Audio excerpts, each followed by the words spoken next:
Tinapay mula sa langit. A daily morning devotion with CRC family.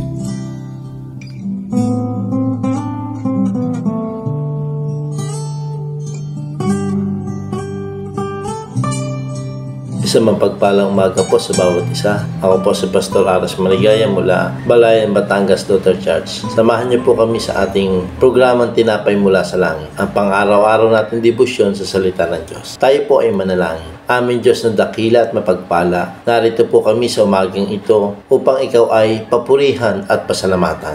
Maraming salamat, Panginoon, sa buhay at kalakasan na pinagkaloob mo sa bawat isa amin. Samahan po kami sa umagang ito sa programa Tinapay Mula sa Langit. Ito po ang aking dalangin sa tanging pangalan ng iyong anak na si Jesucristo at sa gabay ng Espiritu Santo. Amen. Ngayong umaga po ay matutunghayin natin ang salita ng Diyos from number 7:10-11. Sabi po sa 10, ang mga pinuno ng Israel ay nagdala rin ng kani-kanilang handog para sa pagtalaga ng altar. 11. Dahil dito sinabi ni Yahweh kay Moises, sabihin mo sa kanila na sa loob ng 12 araw ay tag-isang araw sila ng paghahandog para sa pagtalaga ng altar. Ang title po, The Second Gifts. Ang mga pinuno ng bawat tribo ay nagsimulang magdala ng mga handog para sa altar. Ito ay isang napakabanal na bagay. Lahat ng mga tribo ay nagbigay ng pare-parehong handog. Isang tribo ang naghandog ng kanilang mga alay araw-araw na ginagawang 12 araw ang haba ng pagdiriwang. Sa pagpapaliwanag ng mga handog sa mga pinuno, sinabi ng Panginoon kay Moises, hayaan silang maghandog ng kanilang handog, isang pinuno bawat araw, para sa pagtalaga ng altar. Malamang na ginawa ito ng Panginoon upang bigyan diin na ang bawat tribo ay dapat magkaroon ng pantay-pantay na pakikihalahok sa pagdiriwang. At ang bawat isa ay magkakaroon ng isang araw at hindi dapat pagsamasamahin ang mga handog. Ang bawat tribo ay binigyan ng pare-parehong dami ng oras sa isang araw upang dalhin ang kanilang mga handog sa tabernakulo sa harap ng altar.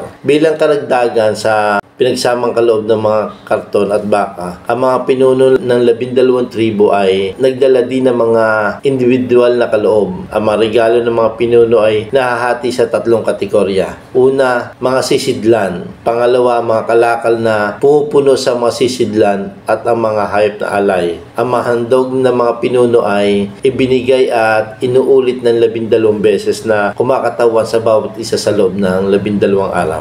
Ang marigalo ay iniaalay ng mga individual na pinuno ng tribo. Ang tanging pagbabago sa bawat paghandog ay ang pangalan ng pinuno, ang pangalan ng kanyang ama at ang pangalan ng kanyang tribo. Ginawa ni Moises ang bahaging ito ng seremonya bilang propeta ng Diyos at kinatawan ng tipan ng tao. Bakit dapat alalahanin ng mga Kristiyano ang isang pasamantalang templo na umiral noong lumang tipan? Ang Panginoong Hesus ay dumating at pansamantalang tumira sa atin. Katulad ng tabernakulo, ang kanyang panahon sa mundo ay pansamantala lang.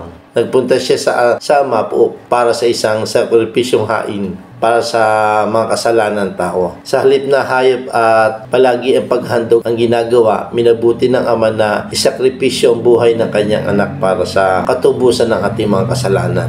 Hindi kailangang araw-araw na paghahandog. Kung gayon, ba't hindi na tayo naghahandog ng mga hayop ngayon? Ang mga paghahandog ng hayop ay natapos na dahil si Jesucristo ang pinakahuli at perpekto sakripisyo o handog. Ipinakilala ito ni Juan Bautista nang makita niya si Jesus na dumarating upang bautismuhan at sinabi, tingnan mo ang kordero ng Diyos na nag-aalis ng kasalanan ng sanlibutan. Ayon po sa Juan 1:29.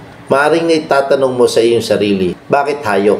Anong ginawa nilang mali? Iyon ang punto. Dahil ang hayop ay walang ginawang mali. Sila ay namatay bilang kapalit ng isa na naghain. Si Jesucristo ay hindi rin gumawa ng mali. Ngunit kusang loob na ibinigay ang kanyang sarili upang mamatay para sa kasalanan ng sanlibutan. Unang Timoteo 2:6. Kinuha ni Jesus ang ating kasalanan sa kanyang sarili at namatay na nakahalili natin gaya ng sinasabi sa 2 Corinto 5:21. Ginawa ng Diyos ang walang kasalanan para sa atin upang sa kanya tayo ay maging katuwiran ng Diyos. Sa pamamagitan ng pananampalataya na nagawa ni Jesucristo sa krus, maaari tayong tumanggap ng kapatawaran. Tayo po ay manalangin. Aming Diyos na dakila at mapagpala, nandirito po kami, Panginoon, sa umagang ito. Nagpupuri at nagpapasalamat sa iyong walang hanggang kadakilaan at katapatan sa amin. Maraming salamat, Panginoon, sa iyong salita na nagbibigay buhay. Salamat sa kaligtasan ng bawat isa. Dalangin po namin ang iyong kasaganaan at kapayapaan sa bawat isa, lalong-lalo na po sa bansang Pilipinas. Dalangin po namin ang bawat isa na namumuno sa bansang ito na ikaw ang maghari, Panginoon, sa kanila. At bigyan mo sila ng pusong may pagsunod sa kanilang tungkulin na kinabibilangan, upang ang bawat departamento na kanilang hinahawakan ay magkaroon ng katagumpayan at kasaganaan ng bansang ito. Bigyan mo po sila, Panginoon, ng wisdom na nagmumula lang sa iyo, upang ang bawat desisyon nila ay yung naayon lang sa iyo, Panginoon, at naayon sa batas. Pangunahan mo ang Presidente Marcos na ang bawat desisyon o ang bawat bibitawan niyang salita ay naayon lang sa iyo at sa kapakanan ng bawat isa. Maraming salamat po sa inyong pakikibahagi sa ating programa. Lagi po natin pagnilayan ang salita ng Diyos mula sa ating puso, dahil lubos ang magiging kaunawaan natin dito. Muli po ninyo kami samahan bukas sa pagnilay-nilay ng kanyang mga salita dito sa programa Tinapay Mula sa Langit. Malaya po ninyong i-share ang video na ito upang kayo rin ay maging magpapala sa iba. Pagpalain po tayong lahat ng ating Panginoon. Magandang umaga.